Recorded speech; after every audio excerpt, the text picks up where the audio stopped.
The economics of revolution.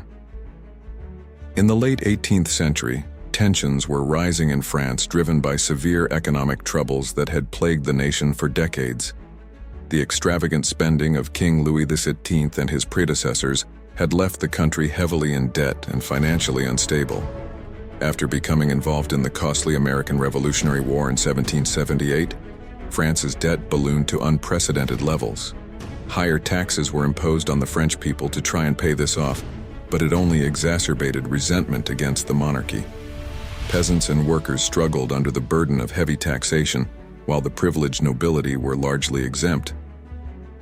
The grain harvests of the 1780s failed repeatedly due to cold, wet weather, leading to widespread famine and food shortages across the country.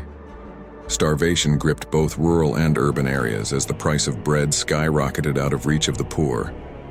Meanwhile, industry in France lagged behind that of Britain due to protectionist policies favored by the land-owning aristocracy who dominated the government. New innovations and technology spread more slowly, hampering economic growth.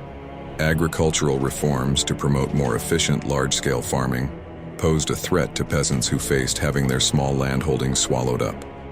All of this combined to deepen the divide between the lavish lifestyles of the aristocracy and clergy on one side, and the immense poverty and hardship suffered by the common people on the other. Resentment intensified when Louis XVI convened an Estates General in 1789 to try and resolve the fiscal crisis, but refused to consider major tax reforms. It was these severe economic woes, from national debt to famine and inequality, that played a major role in fueling the discontent that exploded into the French Revolution. Food shortages, high taxes, and stagnation had left the population in an increasingly volatile situation that was soon to erupt in violent rebellion against the old order. The economic strains on the system had reached a breaking point, and the revolution was the result of long-simmering tensions over financial distress and unequal social conditions finally coming to a head.